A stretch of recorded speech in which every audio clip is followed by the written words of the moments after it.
Hi guys, welcome back to my YouTube channel. Good morning, good afternoon, good evening sa ating lahat. Saan man tayo sulok ng mundo, sana'y nasa mabuti tayong kalagayan at ligtas sa anuman masamang kapahamakan. At bago ang lahat, shoutout muna tayo sa founder ng Kalingap, Kuya Bal Santos Matubang, at Edna Vlogs, Kalingap Rob, siyempre kay Jack Matubang, at sa lahat ng mga sponsor na walang sawa tumulong sa mga nangangailangan, more blessing to come. At siyempre, shoutout din sa Kalingap Strikers.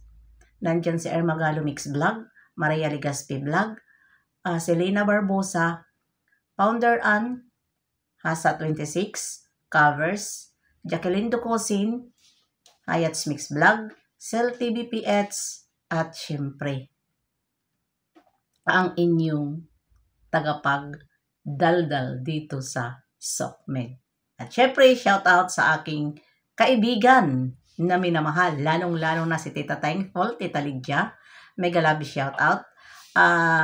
Jacqueline Ducosin, Cell TVPH, at iba pa. At sa lahat ng mga nagsusupport sa bawat love team at sa Kalingap, mega love shout out sa inyong lahat. At syempre, shout out dyan kay Sis Nate Formos Limi, and syempre si Sis Para, lahat na nag-a-attend o sino pa man dyan, mega love shout out sa inyong lahat. At ayan na nga ngayon ang ating reaction video. Ang ating ngayon re-reactionan, nandyan si Viridor at nandyan din ang kanyang nililigawan.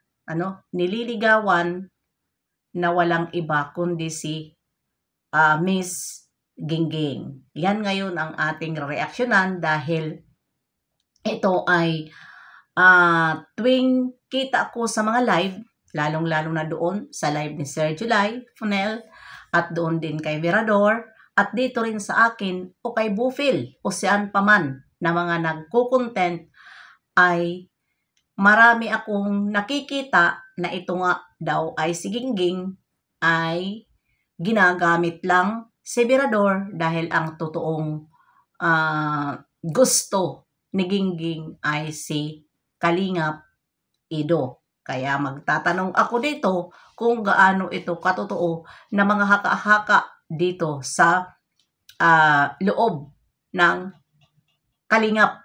Dahil ang alam ko, ito si Virador ay hindi na mapakali sa isang tabi dahil syempre kaibigan ko at alam ko kung ano ang kanyang mga kilusan ngayon at ito ay hindi na napakali dahil parang seryoso yata ito kay Gingging. Ang tanong, siniseryosa ka ba ni Gingging Virador? Dahil bakit ko nasabi na hindi serious si Gingging sa'yo? Diyan sa mga pananalita niya ay parang binabastos kanya. Ako direct to the point lang, hindi na ako magpatumpi-tumpi pa dahil yun po ang aking nakikita. Ito po ay opinion ko lang. Kung pagdating naman sa relasyon nyo, wala akong pakialam dahil relasyon nyo yan. At si Virador bilang kaibigan ko. Dahil babae lang po tayo. Alam natin ang mga kilos ng babae. Dahil dito sa ginagawa ni Gingging, kung talagang may gusto si Gingging sa'yo, hindi ganyan ang pananalita ni Gingging na parang binabastos ka niya. Real talk ito. Masaktan ka na lang Virador, basta ito, opinion ko. Masaktan ka rin Gingging, opinion ko ito. Dahil babae ako na hindi ko gusto yung mga pananalita mo kay Virador. Dahil kung gusto mo si Virador, ay ito igagalang mo. Diba? At patungkol naman doon sa mga salita mo na sinasabi nyo na prank, prank doon sa kay Wow Life, hindi ko po yun nagustuhan. Na parang aso na pinapababa mo si Virador at si Virador ay alam ko na namumutla at medyo nasasaktan. Diba? Nasasaktan. Pero pinilit pa rin niya gawin ang gusto mo. 'Di ba? Dahil naging sunod-sunuran na dito ay wala nang tayo magagawa kung maging sunod-sunuran si Berador dahil ganun talaga ang taong naghahabol sa tilapia. Ang lalaki kapag naghahabol ng tilapia ay ganun talaga ang nangyayari. 'Di ba? At dito nga, balik tayo dito sa nag-comment kung gaano ito katotoo. Na-comment dito dito sa live ni Berador na ito ay nabasa ko.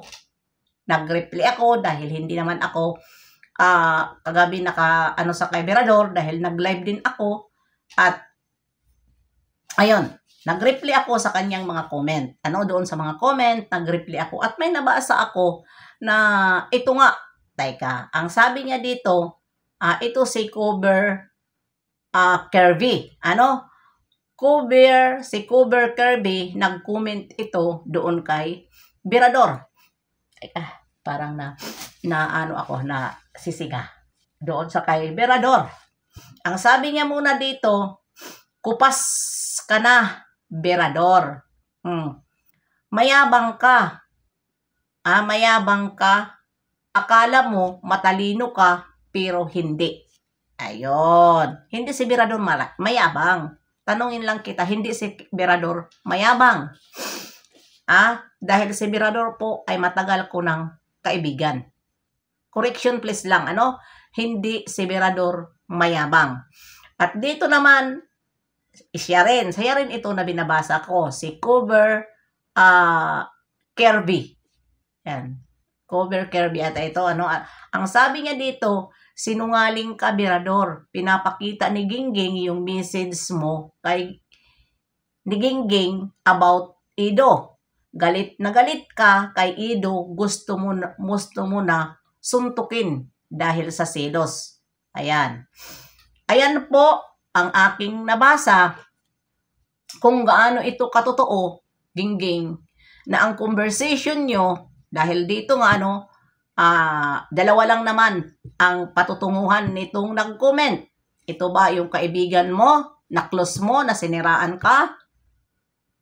Dahil walang magko-comment dito na ganyan kung wala kang pinakitaan o wala kang pinagsabihan. Dahil alam mo naman ngayon, hindi lahat na kaibigan natin ay totoo.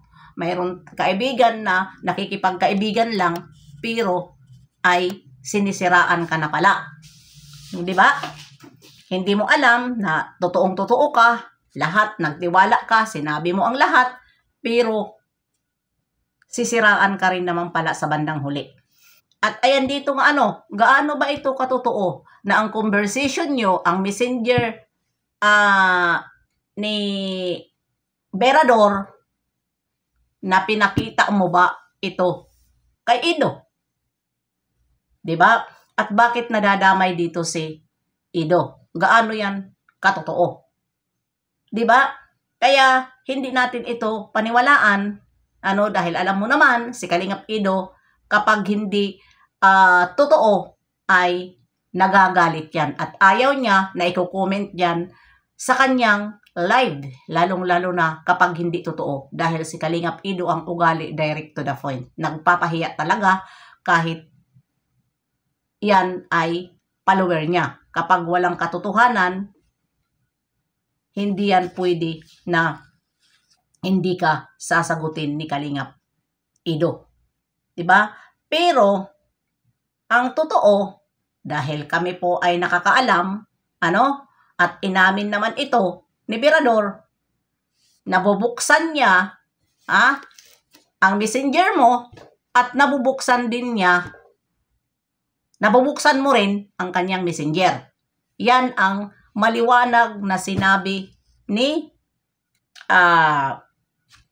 Berador. Pero wala namang problema dyan. Halimbawa kung nagbubukasan kayo ng account, dahil siguro ko hindi nyo ibibigay ang isa't isa na mga ganyan, na mga personal, private nyong mga conversation, mga natin, kung wala kayong magandang pinag-usapan at hindi na kayo.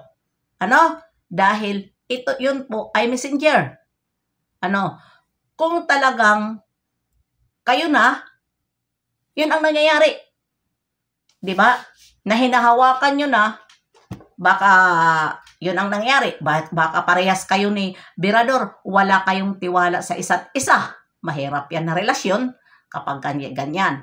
No? Na kapag wala kayong tiwala sa isa't isa, isa lang ang patutunguhan yan. Di ba? O dalawa, maging kayo o maging hindi maayos itong relasyon ninyo. Dahil ang alam ko, kapag may relasyon tayo, ang isang